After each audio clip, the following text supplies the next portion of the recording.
الحمد لله نحمده ونستعينه ونستغفره ونؤمن به ونتوكل عليه ونعوذ بالله من شرور أنفسنا ومن سيئات أعمالنا من يهده الله فلا مضل له ومن يضلل الله فلا هادي له ونشهد أن لا إله إلا الله وحده لا شريك له ونشهد أن سيدنا وسندنا وإمامنا وشفيعنا ومولانا محمدا عبده ورسوله صلى الله تبارك وتعالى عليه وعلى آله وصحبه وبارك وسلم تسليما كثيرا أما بعد فأعوذ بالله من الشيطان الرجيم بسم الله الرحمن الرحيم ألف لام ميم ذلك الكتاب لا ريب فيه هدى للمتقين الذين يؤمنون بالغيب ويقيمون الصلاة ومما رزقناهم ينفقون والذين يؤمنون بما أنزل إليك وما أنزل من قبلك وبالآخرة هم يوقنون أولئك على هدى من ربهم وأولئك هم المفلحون صدق اللہ العظیم۔ محترم حضرات، آج آپ اور ہم یہاں اکٹھا ہوئے ہیں رمضان کے مبارک مہینے میں تراویح کی نماز میں قرآن مقدس کے ختم پر۔ ایک بڑی تعداد ان حضرات کی ہے جنہوں نے اسی مسجد میں نماز ادا کی، تراویح کی، وہ روز حاضر ہوتے رہے، اور ہم میں بہت سے وہ افراد ہیں جو آج اس لیے حاضر ہوئے ہیں تاکہ قرآن مجید کی ختم کی دعا میں شرکت کر سکیں۔ کچھ کہنے سے پہلے آج ایک چیز دوران تراویح نظر آئی تو آپ حضرات کے سامنے عرض کر دو، اپنی ذمہ داری سمجھتے۔ یہ جو نماز ہم پڑھتے ہیں خاص طور پہ رمضان میں 20 رکعت عشاء کے بعد، اسے احادیث مبارکہ میں تراویح نہیں کہا جاتا، قیام اللیل کے نام سے یہ نماز ملتی ہے، بعد میں اسے تراویح کہا گیا۔ اور تراویح یہ عربی لفظ ہے، جمع ہے، اس کا واحد ترویحہ ہے، اور ترویحہ کے معنی ہے راحت دینا اور اپنے جسم کو آرام پہنچانا، یہ ترویحہ کے معنی ہے۔ چونکہ یہ 20 رکعت نماز اس طرح ادا کی جاتی ہے کہ اس میں ہر 4 رکعت کے بعد کچھ دیر بیٹھتے ہیں اور راحت دی جاتی ہے بدن کو، اس لیے، اور یہ تراویح 5 ہوتے ہیں، اس لیے تراویح یہ نماز کہلاتی ہے۔ اکثر مساجد میں بھی ہوتا ہے، یہاں بھی ایسا نظر آیا، آج پتہ نہیں آج ہی ہوا یا اس سے پہلے بھی ہوتا ہو، کہ ایک جو دعا پڑھی جاتی ہے وہ دعا بھی مکمل نہیں ہو پا رہی تھی کہ اگلی رکعت کے لیے کھڑے ہو جاتے۔ پھر دوگانہ کے لیے کھڑے ہو گئے۔ یہ تراویح کی شان نہیں، اور اس میں صرف امام صاحب قصوروار نہیں ہیں۔ امام صاحب مصلی پہ بیٹھے تھے، نمازی حضرات کھڑے ہو جاتے، جبکہ رسول پاک علیہ الصلاۃ والسلام کا ہمیں حکم ہے کہ جب تم امام کو دیکھو کہ وہ مصلی کی طرف جا رہا ہے یا نماز کے لیے کھڑا ہو رہا ہے تب تم کھڑے ہو۔ لیکن ہماری جانب سے امام پہ اتنا پریشر ہوتا ہے کہ ہم کھڑے ہو جاتے ہیں، وہ بیٹھ ہی نہیں سکتا تھا۔ ابھی اس کی دعا بھی مکمل نہیں ہوئی، ہم نے گنگنا کے فوراً دعا مکمل کر لی، ہم کھڑے ہو جائیں۔ یہ میں صرف اس لیے عرض کر رہا ہوں کیونکہ تراویح کی حقیقت ہم سب کو معلوم ہونی چاہیے۔ یہ کوئی ایسی چیز نہیں ہے رسمی کہ ہم رسم ادا کر لیں، خانہ پوری کر لیں۔ اللہ کو ہماری کسی عبادت کی حاجت اور ضرورت نہیں۔ اللہ کو ضرورت نہیں ہے کہ ہم روزے رکھیں، اللہ کو ہماری نمازوں کی بھی ضرورت نہیں ہے، اللہ رب العزت کو ہماری تراویح کی بھی ضرورت نہیں ہے، ہمارے حج کی، ہمارے عمروں کی، ہمارے ذکر و اذکار کی اللہ کو کیا ضرورت ہے؟ اللہ رب العزت نے یہ نعمتوں کی شکل میں ہم کو عنایت کیا ہے تاکہ ہم ان عبادتوں کے ذریعے سے اس دنیا میں بھی خیر حاصل کر سکیں، اور موت کے بعد جو برزخ کی زندگی آئے گی، جو آئینہ ہوگی آخرت کی زندگی کے، وہ برزخ بھی ہماری بہتر گزرے، یعنی قبر کی زندگی بہتر گزرے، اور آخرت ہماری سنور سکے، ہم اللہ کے حضور مقبول بندوں میں شامل ہو سکیں اور اس بات کے مستحق بن سکیں کہ اللہ ہمیں جنت میں داخل فرمائے۔ یہ ہماری ضرورت ہے۔ اللہ رب العزت نے قرآن پاک میں اپنا تعارف کروایا ہے تاکہ ہم جان لیں کہ اللہ کون ہے۔ سورہ اخلاص میں اللہ رب العزت نے اپنا تعارف فرمایا، قل هو اللہ احد، آپ کہہ دیں کہ اللہ یکتا ہیں، ان جیسا کوئی نہیں اور ان کے ساتھ کوئی نہیں۔ اللہ الصمد، اللہ بے نیاز ہیں، ان کو کسی کی کوئی حاجت اور ضرورت نہیں ہے، ساری مخلوق ان کی محتاج۔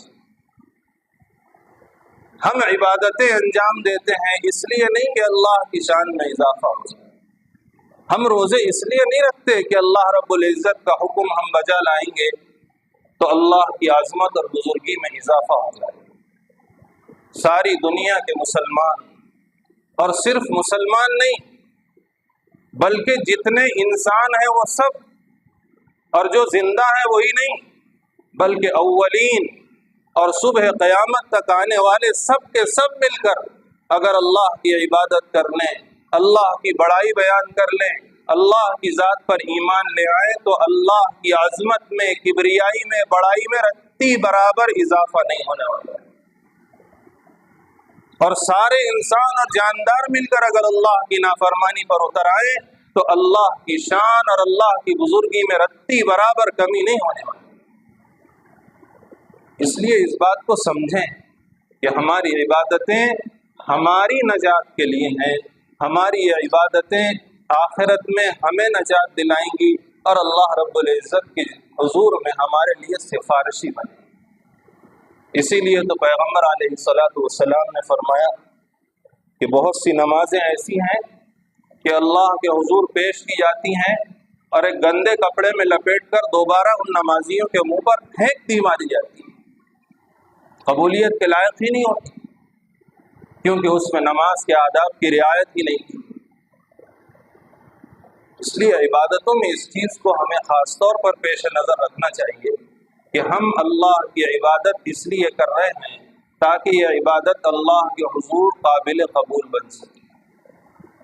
قرآن پاک میں احادیث مبارکہ کے ذخیرے میں آپ دیکھیے کہ جہاں کہیں نماز کا حکم ہے، نماز پڑھنے کا حکم نہیں ہے، نماز کو قائم کرنے کا حکم دیا گیا۔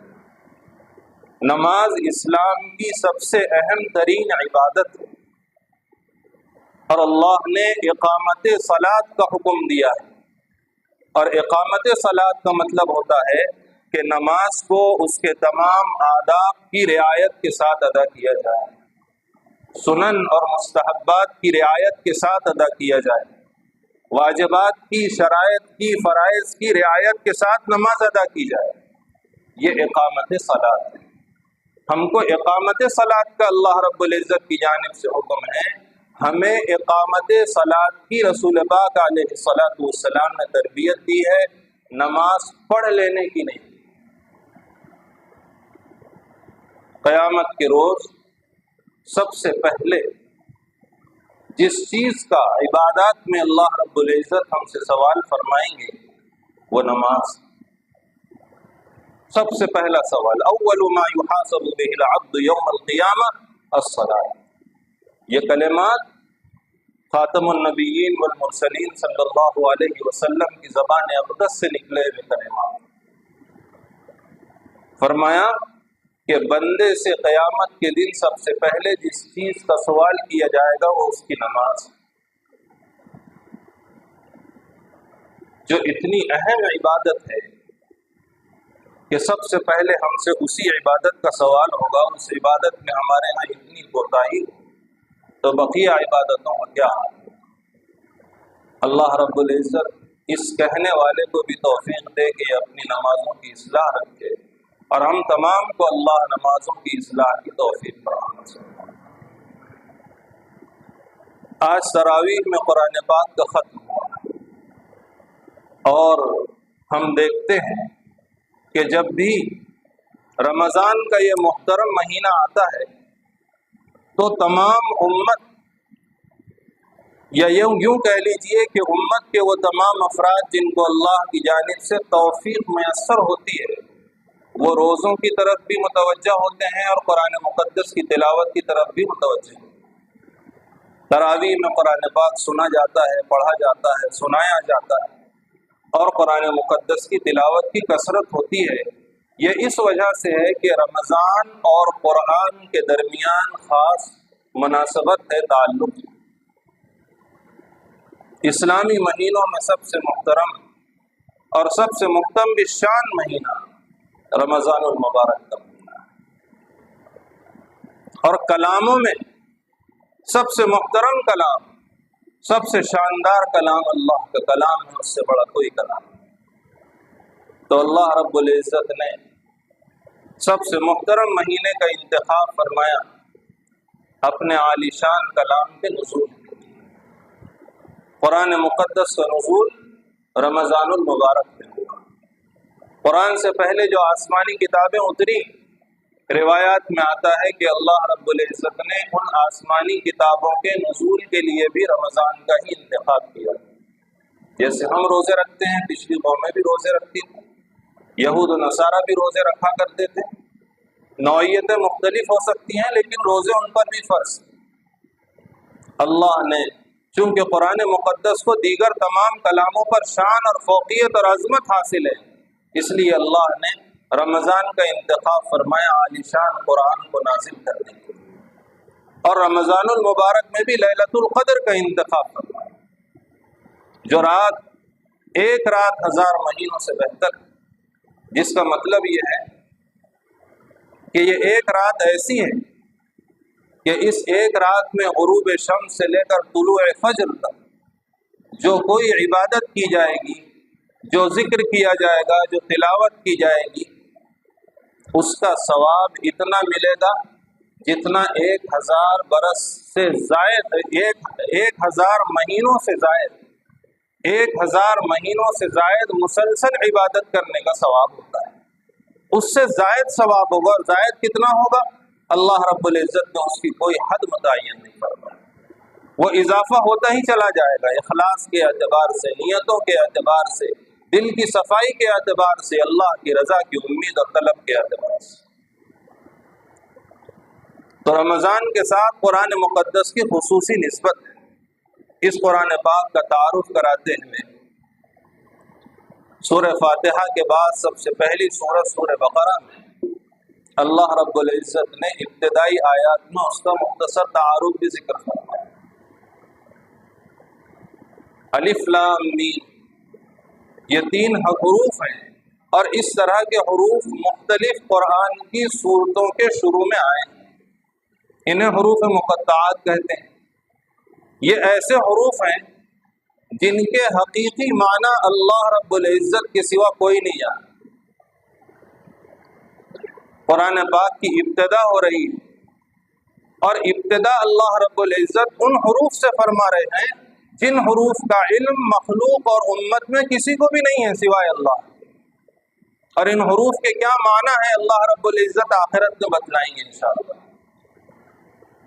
اس میں اس طرف اشارہ کیا گیا کہ کسی کو یہ ظلم نہ ہو کہ اس نے قرآن مجید کو مکمل سمجھ لیا، کیونکہ وہ تو قرآن پاک کی سب سے پہلی آیت جو 3 حرف ہیں صرف انہی کو نہیں سمجھ سکا تو قرآن پاک کو کیا سمجھ سکے گا؟ قرآن پاک کو سمجھنے کی کوششیں قیامت تک چلتی رہیں گی، اور قرآن مقدس کے نئے نئے معانی جو رسول پاک علیہ الصلاۃ والسلام اور حضرات صحابہ کرام رضوان اللہ تعالی علیہم اجمعین کی تشریحات اور تفسیروں سے ملے جلے ہوں گے، وہ نئے نئے معانی امت کے سامنے آتے رہیں گے۔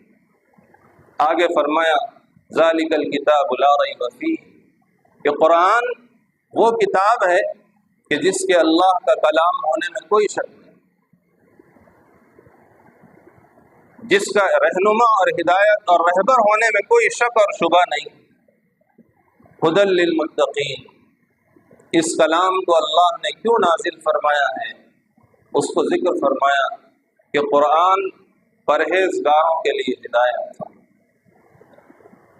ایک دوسری جگہ قرآن پاک میں ہی اللہ رب العزت ارشاد فرماتے ہیں ھدی ورحمۃ للمؤمنین، کہ قرآن ہدایت تو تمام انسانوں کے لیے، قرآن میں رہبری اور رہنمائی تمام انسانوں کے لیے ہے، چاہے وہ کلمہ طیبہ پر ایمان رکھتا ہو یا ایمان نہ رکھتا ہو، اس کے لیے بھی قرآن میں ہدایت کا سامان ہے۔ لیکن قرآن سے ہدایت انہی کو ملے گی جو ایمان لائے، جن کا اللہ کی وحدانیت پر یقین ہو، جن کا رسول پاک صلی اللہ علیہ وسلم کی رسالت پر ہی نہیں بلکہ آپ کی رسالت کے ساتھ ساتھ آپ کی نبوت کے ختم ہونے پر بھی یقین ہو کہ آپ کی نبوت کے بعد اب کسی کو نبوت نہیں ملنے والی، آپ کی رسالت کے بعد اب کوئی نئے رسول اور پیغمبر نہیں آنے والے، آپ آخری رسول، آپ کی نبوت، آپ کی رسالت آخری رسالت اور نبوت ہے، اور آپ پر جو اللہ کا کلام نازل ہوا وہ اللہ کی پہلی اور آخری کتاب اور اللہ آخری کلام ہے۔ تورات نازل ہوئی قرآن پاک سے پہلے، زبور نازل ہوئی، انجیل نازل ہوئی، اور بہت سے صحیفے نازل ہوئے۔ یہ اللہ رب العزت کی جانب سے نازل کردہ کتابیں تھیں جن میں اللہ رب العزت نے بندوں کے لیے احکامات نازل فرمائے تھے، لیکن وہ اللہ کا کلام نہیں تھا۔ قرآن اللہ کا کلام ہے، اللہ کی صفت ہے، اللہ کی ذات سے نکلا ہوا کلام ہے، اور ایسا کلام ہے جس کلام کی تلاوت رب ذوالجلال اپنے بندوں کو خود کر کے سنائے، ان بندوں کو جن کو جنت میسر ہو جائے۔ تو اس کلام پاک کے بارے میں ارشاد فرمایا کہ ھدی للمتقین، پرہیزگاروں کے لیے قرآن ہدایت کا سامان ہے، یعنی ان کو قرآنی مضامین سے ہدایت مل جاتی۔ اور متقین کون؟ پرہیزگار کسے کہتے ہیں؟ پرہیزگار کی تعریف بھی اللہ رب العزت نے مجملاً اور مختصراً یہاں ذکر فرمائی۔ الذین یؤمنون بالغیب، متقین وہ لوگ ہیں جو غیب پر ایمان رکھتے ہیں، یعنی ان باتوں پر ایمان رکھتے ہیں جنہیں انہوں نے دیکھا نہیں، وہ برزخ پر ایمان رکھتے ہیں،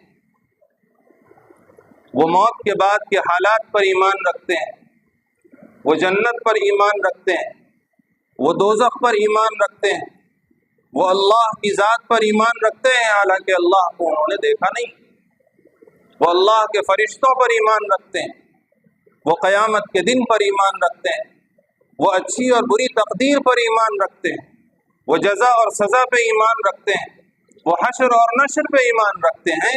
یہ سب غیب ہے، یہ پرہیزگاروں کے لیے ہدایت ہے، اور پرہیزگار وہ ہیں جو غیب پر ایمان رکھتے ہیں۔ الذین یؤمنون بالغیب ویقیمون الصلاۃ، اور نماز کو قائم کرتے ہیں۔ یعنی نماز کو اس کے آداب کی رعایت کے ساتھ ادا کرتے ہیں۔ وَمِمَّا رَزَقْنَاهُمْ يُنْفِقُونَ، اور پرہیزگار وہ لوگ ہیں جو غیب پر ایمان کے ساتھ، نماز کے قیام کے ساتھ اللہ رب العزت نے ان کو جو رزق اور روزی دے رکھی ہے، اس رزق اور روزی میں اللہ کی راہ، اس رزق اور روزی سے اللہ کی راہ میں خرچ کرتے۔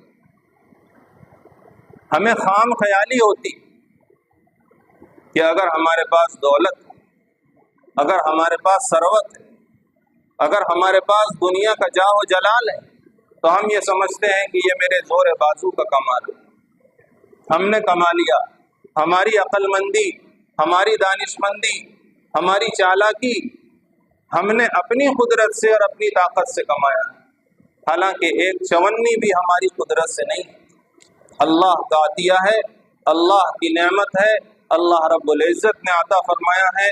جب ہم پیدا ہوئے تھے ہمارے پاس کچھ بھی نہیں تھا، اور جب اس دنیا سے چلے جائیں گے تو کچھ بھی نہیں رہے۔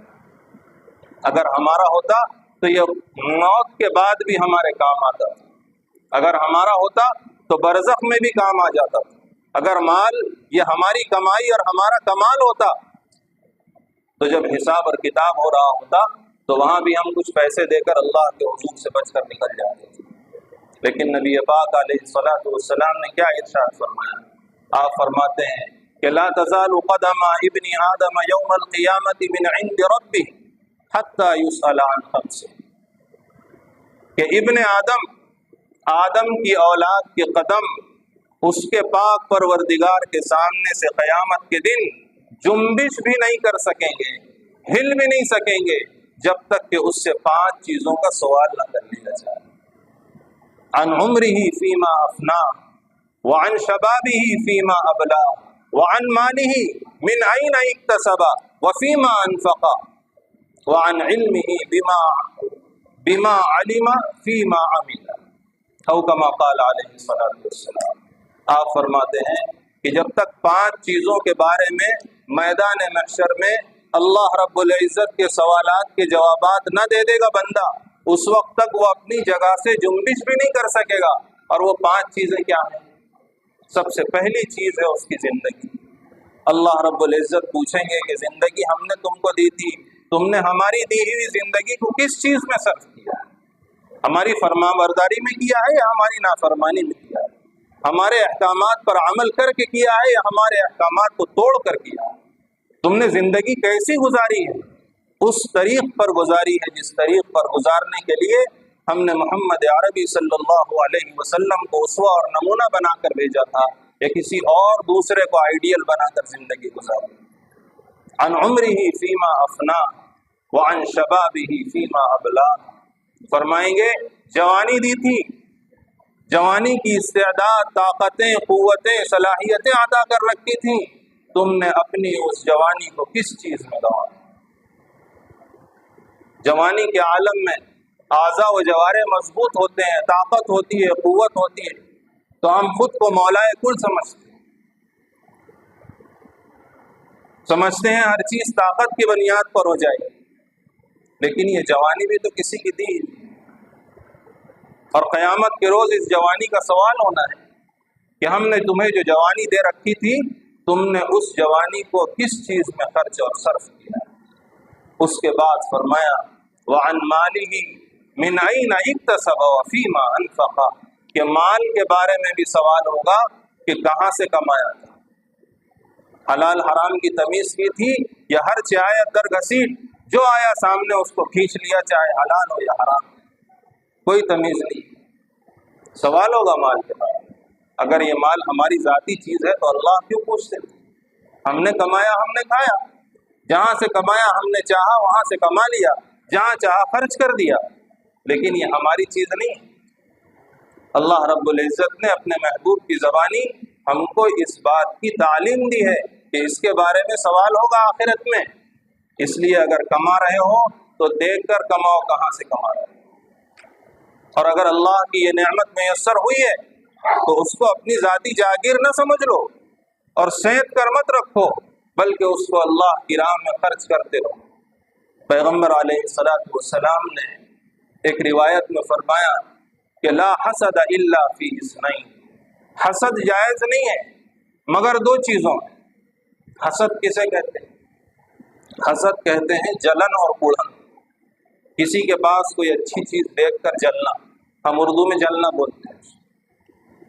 کڑھنا کہ ان کو اتنا اچھا مل گیا، ہمارے پاس تو نہیں ہے۔ نبی فرماتے ہیں کہ دو چیزوں کے علاوہ کسی بھی چیز میں حسد کرنا جائز نہیں۔ اور وہ دو کون ہیں؟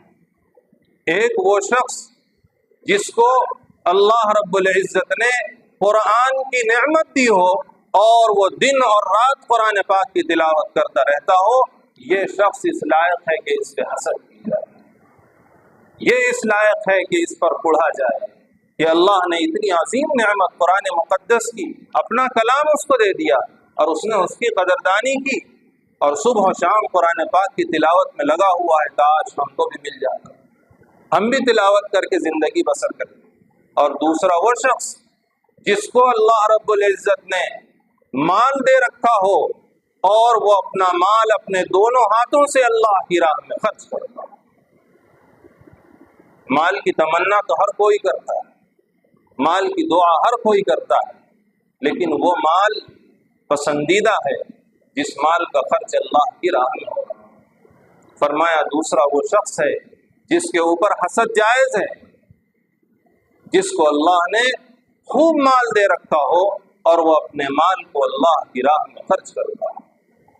حضرت ابوبکر صدیق رضی اللہ تعالی عنہ خلیفۃ الرسول صلی اللہ علیہ وسلم یار غار ہیں، پیغمبر علیہ السلام کے سب سے قریب ترین دوست ہیں۔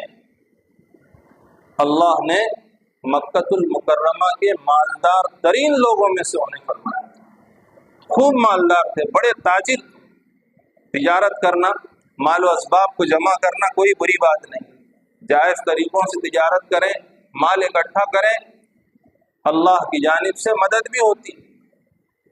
بہت بڑے تاجر تھے مکہ مکرمہ کے حضرت ابوبکر صدیق رضی اللہ تعالی، اور اللہ رب العزت نے جہاں انہیں دولت عطا کر رکھی تھی وہ اسی فراوانی سے اللہ کی راہ میں خرچ بھی کیا کرتے، اتنا خرچ کیا اللہ کی راہ میں، اور پیغمبر علیہ السلام کی ذات اقدس پر کہ حضور علیہ السلام نے فرمایا اپنی عمر کے آخری حصے کہ میں نے تمام لوگوں کے احسان کا حق ادا کر دیا، لیکن ابو بکر میں ان کے احسان کا حق ادا نہیں کر سکتا، ان کے احسان کا حق اللہ رب العزت قیامت کے دن میری جانب سے ادا کرے۔ خوب مال عطا فرمایا، انہوں نے بالکل صحیح مصرف میں خرچ کیا، اللہ نے کتنا بڑا رتبہ دیا کہ پیغمبر فرماتے ہیں میں نے ہر کسی کے احسان کا بدلہ ادا کر دیا، ابو بکر کے احسان کا بدلہ میں بھی ادا نہ کر سکا، اللہ رب العزت قیامت کے دن ابو بکر کے احسان کا بدلہ ادا کر دیا۔ ایک موقع پر غالباً غزوہ تبوک کا موقع تھا، نبی صلی اللہ علیہ وسلم نے اعلان فرمایا چندے کا۔ چندہ کوئی بری بات نہیں، بات بس ختم کر رہا ہوں، تھوڑی سی بات مختصر۔ ہمارے ہاں چندہ ہوتا ہے مسجدوں کا، مدرسوں کا، تو بہت سے احباب اور بزرگ ہوتے ہیں جو اس کو بہت بری نظر سے دیکھتے ہیں۔ چندہ بری چیز نہیں، چندے کو صحیح مصرف میں خرچ کرنا اور حساب و کتاب کو بالکل برابر رکھنا یہ اہم ہے۔ چندہ تو پیغمبر علیہ السلام نے بھی کیا ہے، غزوہ تبوک کے موقع پر آپ نے اعلان فرمایا چندے کے لیے، اور یہ وہ موقع تھا جس وقت حضرت ابوبکر صدیق رضی اللہ تعالی عنہ کے پاس مال بظاہر کم تھا، اور حضرت عمر فاروق رضی اللہ تعالی عنہ کے پاس اچھی خاصی دولت تھی۔ خرچ کرتے گئے ہوں گے، کم بچا مال، اور کیسا کم بچا یہ انشاءاللہ چھوٹا سا واقعہ بتائیں گے۔ تو غزوہ تبوک کا جب موقع ہوا اور نبی پاک علیہ السلام نے چندے کا اعلان فرمایا تو حضرت عمر رضی اللہ تعالیٰ عنہ کو دل میں خیال ہوا کہ اب تک تو ابو بکر سبقت لے جاتے تھے، اب میں سبقت لے جاؤں گا انشاءاللہ۔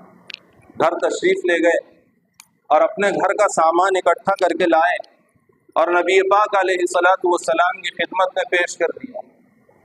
وہاں سے حضرت ابو بکر صدیق رضی اللہ تعالیٰ عنہ بھی آئے اور ایک چادر کے اندر جو کچھ تھا سمیٹ کر کے لائے اور نبی پاک علیہ السلام کی خدمت میں پیش فرمایا۔ اللہ کے رسول نے فرمایا کہ عمر کیا لائے ہو؟ حضرت عمر رضی اللہ تعالیٰ عنہ بڑے خوش تھے کہ آج تو سبقت لے گیا۔ میں ابو بکر صدیق رضی اللہ عنہ پر اللہ کی راہ میں خرچ کرنے میں کہنے لگے اللہ کے رسول جتنا تھا اس کا آدھا لے آیا، آدھا گھر میں چھوڑا ہے، آدھا لے آیا۔ نبی پاک علیہ السلام نے فرمایا کہ ابو بکر تم کیا لائے ہو؟ حضرت ابو بکر رضی اللہ عنہ نے فرمایا کہ اللہ کے رسول گھر میں اللہ اور اس کے رسول کو چھوڑا ہے، جتنا تھا سب لے آیا۔ حضرت عمر فرماتے ہیں کہ میں اس دن سمجھ گیا کہ میں ابو بکر سے آگے نہیں بڑھ سکتا، جتنا تھا پورا سمیٹ لیا۔ ایک مرتبہ مسجد نبوی میں تشریف لائے اور اس حال میں آئے کہ جسم پر بوریا ڈلا ہوا تھا، بہت بڑے تاجر تھے، مالدار تھے، لیکن مسجد نبوی میں اس حال میں آئے کہ جسم پر بوریا ڈلا ہوا تھا اور بٹن لگانے کے لیے بٹن بھی نہیں تھے، بلکہ کانٹے لگا کر کے آپ نے اس بوریے کو سامنے سے بند کیا۔ تشریف لائے تو نبی پاک علیہ السلام نے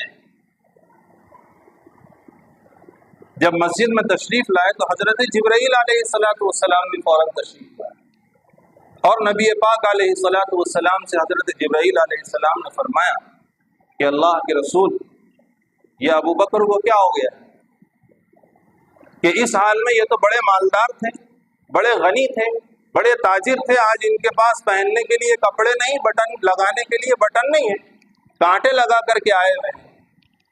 تو آپ نے فرمایا کہ ابو بکر نے جتنا مال تھا سب کا سب اللہ کی راہ میں اور مجھ پر خرچ کر دیا۔ خرچ کرتے کرتے یہ نوبت پیش آئی کہ پہننے کے لیے کپڑے بھی باقی نہیں رہے۔ ان کا ایمان تھا، یقین تھا، انہوں نے اپنے ایمان و یقین کے بقدر خرچ کیا۔ یہ مطالبہ ہم سے نہیں ہے، آپ کا ویسا یقین تھا، ویسا ایمان تھا، انہوں نے خرچ کیا۔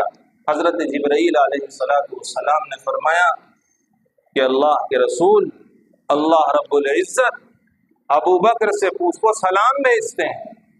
یہ حضرت ابو بکر کو سلام اللہ کا پہنچانے حضرت جبرائیل تشریف لائے اور ابو بکر سے پوچھتے ہیں کہ کیا ابو بکر اپنی اس حالت پر بھی اللہ سے راضی ہے کہ جتنا تھا سارا اللہ کی راہ میں فنا کر دیا اور خرچ کر دیا، پہننے کو ڈھنگ کے کپڑے بھی نہیں رہے۔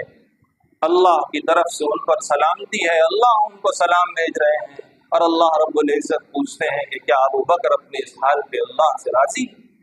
پیغمبر علیہ السلام نے حضرت ابو بکر رضی اللہ عنہ سے پوچھا کہ ابو بکر تمہارے لیے اللہ رب العزت کی جانب سے سلامتی کی دعا ہے؟ رونے لگے اور فرمایا کہ اللہ پوچھتے ہیں تم سے کہ کیا تم اپنی اس حالت پہ بھی راضی ہو؟ بہت روئے اور کہنے لگے کہ میں اپنی اس حالت پر بھی اللہ سے راضی ہوں۔ تو متقی وہ لوگ ہیں کہ جن کو اللہ نے جو روزی دے رکھی ہے وہ اللہ کی دی ہوئی اس روزی میں سے اللہ کی راہ میں خرچ کرتے ہیں۔ آگے اور وصف فرمایا، بس یہ متقیوں کا وصف ذکر کر کے جن کے لیے قرآن پاک ہدایت ہے، اپنی بات کو انشاءاللہ ختم کر دیں گے۔ آگے ارشاد فرمایا والذین یؤمنون بما انزل الیک وما انزل من قبل، کہ متقی وہ لوگ ہیں جو ان تمام باتوں پر ایمان رکھتے ہیں جو آپ کے اوپر نازل کی گئی، قرآن مقدس کے تمام احکامات پر ایمان ہے، پیغمبر علیہ السلام کے تمام فرامین پر ایمان رکھتے ہیں۔ وما انزل من قبل، ایک مومن کے لیے صرف محمد عربی صلی اللہ علیہ وسلم کی ذات اقدس پر ایمان کافی نہیں ہے، صرف قرآن مقدس پر ایمان کافی نہیں ہے۔ مومن اس وقت ہوگا جب قرآن پاک پہ بھی ایمان ہو اور قرآن پاک سے پہلے جتنی کتابیں آئی ہیں ان تمام آسمانی کتابوں پر ایمان ہو اور اللہ کے تمام انبیاء کرام پر ایمان۔ اس لیے فرمایا والذین یؤمنون بما انزل الیک وما انزل من قبلک، کہ متقی اور پرہیزگار وہ لوگ ہیں کہ جو ایمان رکھتے ہیں ان تمام باتوں پر جو آپ پر نازل کی گئیں اور ان تمام باتوں پر اور کتابوں پر جو آپ سے پہلے لوگوں پر نازل کی۔ وَبِالْآخِرَةِ هُمْ يُوقِنُونَ، اور پرہیزگار وہ ہیں جو آخرت پر یقین رکھتے ہیں، جن کا یقین ہے، اور اس یقین کا نتیجہ یہ ہوتا ہے کہ وہ پوری زندگی اس فکر کے ساتھ گزارتے ہیں کہ ہمیں اپنے ہر عمل کا جواب اللہ کے سامنے کھڑے ہو کر دینا ہے۔ ایسے لوگ متقی ہیں، اور جن کے اندر یہ اوصاف پیدا ہو جائیں ان کے بارے میں اللہ نے اعلان فرمایا اولئک علی ھدی من ربہم واولئک ھم المفلحون، کہ وہی لوگ ہیں جو ان کے پروردگار کی جانب سے ہدایت پر ہیں، اور وہی لوگ ہیں جو کامیاب ہونے والے ہیں۔ اللہ رب العزت ہمیں اہل ایمان میں سے فرمائیں اور متقیوں میں شامل فرمائیں۔ ایمان والے کون ہیں؟ ایمان کس چیز کو کہتے ہیں؟ ایمان 3 چیزوں کے مجموعے کا نام ہے: زبان سے اقرار کرنا، دل سے تصدیق کرنا، اور اعضاء اور جوارح سے عمل کرنا۔ صرف کلمہ طیبہ پڑھ لینا کافی نہیں ہے، دل میں یقین نہیں ہے، عمل کر لے رہے ہیں، یہ بھی ایمان کے لیے کافی نہیں۔ ہم حقیقی مومن اس وقت ہوں گے جس وقت ہم زبان سے کلمہ طیبہ کا اقرار بھی کریں اور دل سے اس کلمے کے اوپر ہمارا یقین بھی ہو، اور اس کلمے کے نتیجے میں جو اللہ رب العزت کے اور پیغمبر علیہ الصلاۃ والسلام کے احکامات اور فرامین ہم سے وابستہ ہوتے ہیں، ہم سے مطالبات ہوتے ہیں، ہم ان پر عمل کریں۔ اللہ رب العزت ہمیں صحیح ایمان کی توفیق مرحمت فرمائے، ہمیں ایمان پر قائم رکھے اور ایمان پر ہی ہمیں موت عطا فرمائے۔ وآخر دعوانا الحمد للہ رب العالمین۔